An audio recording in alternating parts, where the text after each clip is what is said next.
Okay, let's talk about dividing decimals. But before I show you how to divide decimals, you need to know the parts of a division problem, okay, and the different ways you can write a division problem. So for example, in the most common way that you guys are used to seeing a division problem, I'm going to use this as an example, 15 and 5/10 divided by 3/10. Okay, so this is the most common way where you see the division sign. But another way you could write it is like this, 15 and 5/10 over 3/10.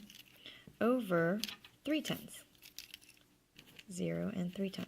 Okay, that also means 15 and 5/10 divided by 3/10. Okay, now when you're looking at this, you do need to know which one's your dividend and which one's your divisor. Okay, this is your dividend, and this is your divisor. Okay, this is the divisor because it's doing the dividing. This is 15 and 5/10 divided by, so it's being divided by 3/10. Here, same thing. This is the dividend, and this is the divisor because it is 15 and 5/10 divided by 3/10. Again, it's being divided by the 3/10. Okay, now these are two ways you write it, but usually when we solve a decimal operation problem, we use long division. Right? And your divisor goes on the outside, the one that's doing the dividing, and your dividend sits inside. Okay? So this is your divisor, and this is your dividend. Now the answer that you get from a division problem is called the quotient. That would be the answer. But this is the dividend and this is the divisor. Now why do we need to know which one's the dividend and which one's the divisor? Well, the rule for dividing decimals is that the divisor can't, it has a decimal, but you can't see the decimal. You're not supposed to be able to see the decimal, okay? So the divisor cannot have the decimal showing, all right? I don't want to say that the divisor can't have a decimal because all numbers have a decimal, but you just need to put it where you can't see the decimal anymore. And usually where in a number do we not see the decimal? If it's behind the number, right? So the main rule for dividing decimals, okay, is that you cannot have a decimal showing in your divisor.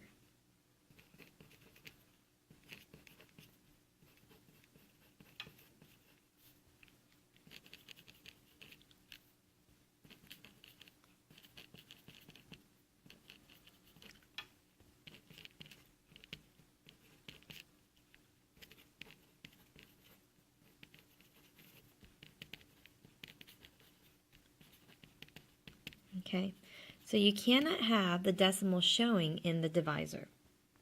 And if you do see the decimal in the divisor, then you're going to have to move it out or behind the number. Okay,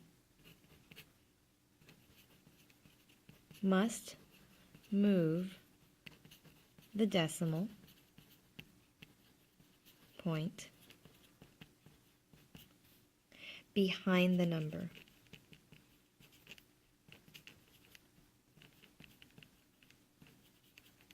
Okay, so you cannot have the decimal point showing in the divisor, and if it is showing, then you must move the decimal point behind the number so where it'll be invisible, right, where it won't show anymore. Now, if you do that to the divisor, you have to do the same thing to the dividend. Okay, so if you move it out in the divisor, you have to do the same thing to the dividend. So let's do an example. Let's actually solve this problem up here. All right. So here's our first problem. And we're going to solve the one that we put on top right there. So 3/10 is the divisor, and 15 5/10 is the dividend. Now remember, you can't have a decimal showing in the divisor, so we have to move it out one space. So now it's there. But if we do that to the divisor, we have to do the same thing to the dividend so it's balanced, right? So if we move it one space here, we have to move it one space here. So now my decimal's here, so in my answer, my decimal is going to be right there. Okay. Now we do what we usually do for dividing. 3 goes into 1, 0, so we put nothing above the 1. 3 goes into 15 5 times, so we put the 5 above the 15. This is really important. I can draw lines to show you. It is really important to make sure your numbers are in the right spot, because if you put your 5 here, your answer is going to be wrong. Okay, so then 5 times 3 is 15. Subtract 0. Bring down a number, and you can only bring down one number at a time. 3 goes into 5 once, so the 1 goes above the 5.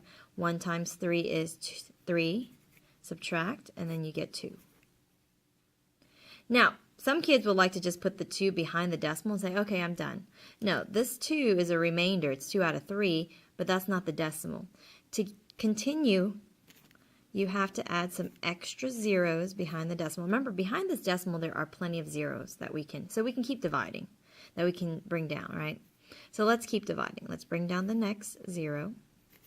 Now we have 20. 3 goes into 20 how many times? 6 times. 6 times 3 is 18. Subtract, and you have 2. Guess what? We can keep dividing. Bring down a 0. 3 goes into 20 how many times? 6 times. 6 times 3 is 18, and we get 2 again. What do you notice? We're going to go on forever because it's always going to be 2, and then we can bring down a 0, make it 20, and then 6 times 3 is always 18, right? So this goes on forever.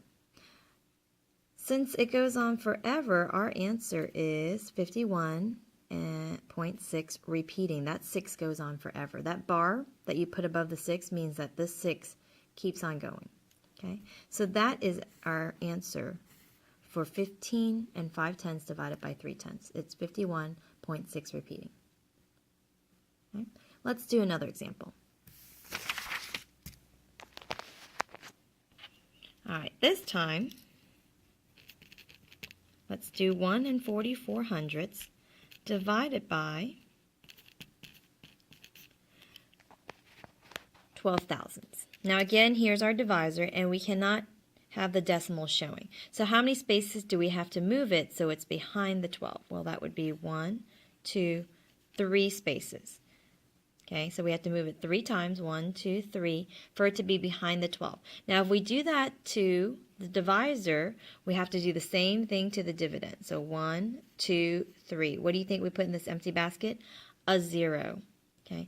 You can also move it later on when you do the long division, but sometimes it's just easier just to move it. So now that we've moved it, it becomes, that's what that number becomes, the decimal's back there, divided by what? 12, because now the decimal's over there, right? So when we do our long division, that would be 1,440, because our decimal, remember, we moved it from here, 1, 2, 3, all the way, and we moved that one over there. So now it's right here. So our decimal's right there now. Okay? All right, so 12 goes into 1 0 times. 12 goes into 14 once, so we put the 1 above the 14, not above the 1, right, above the 14. 12 times 1 is 12. Subtract, and we get 2. Bring down a number. Remember, you can only bring down one number at a time. 12 goes into 24 twice. 24. 2 times 12 is 24. Subtract 0. Are we done? No, because look, we have one more number to bring down. So bring it down. And 12 goes into 0 0 times. Now we can stop. Okay, so this equals 120. Equals a nice whole number. All right. In our last example, the divisor's not, you're not going to see the decimal in the divisor. So let's do one where you cannot see the decimal in the divisor. So 1 35/100 divided by 5. Okay. Here's our divisor. Do you see the decimal? No, it's not showing. It's behind the 5 already. It's invisible. Okay. So when you do your long division, you do not have to move any of the decimals because this is already invisible. All right. So then our decimal does not move in the dividend. Put it up. That's where it's going to be in the answer. 5 goes into 1 0 times. 5 goes into 13. We pretend the decimal's not there. We do regular division now. Now that we know that's where our decimal point is going to be in our answer, that we can ignore it. 5 goes into 13 how many times? Twice. Okay. 2 times 5 is 10. Subtract. That's 3. bring down the 5. 5 goes into 35 7 times. 7 times 5 is 35, and we are done. So our answer in this case is 27 hundredths. Okay? So that's how we divide decimals. You cannot have a decimal in the divisor, so you must move it behind the number. And when you do that, though, if you have to move in the divisor, you have to move it in the dividend. If you don't have to move in the divisor, then you don't have to move in the dividend.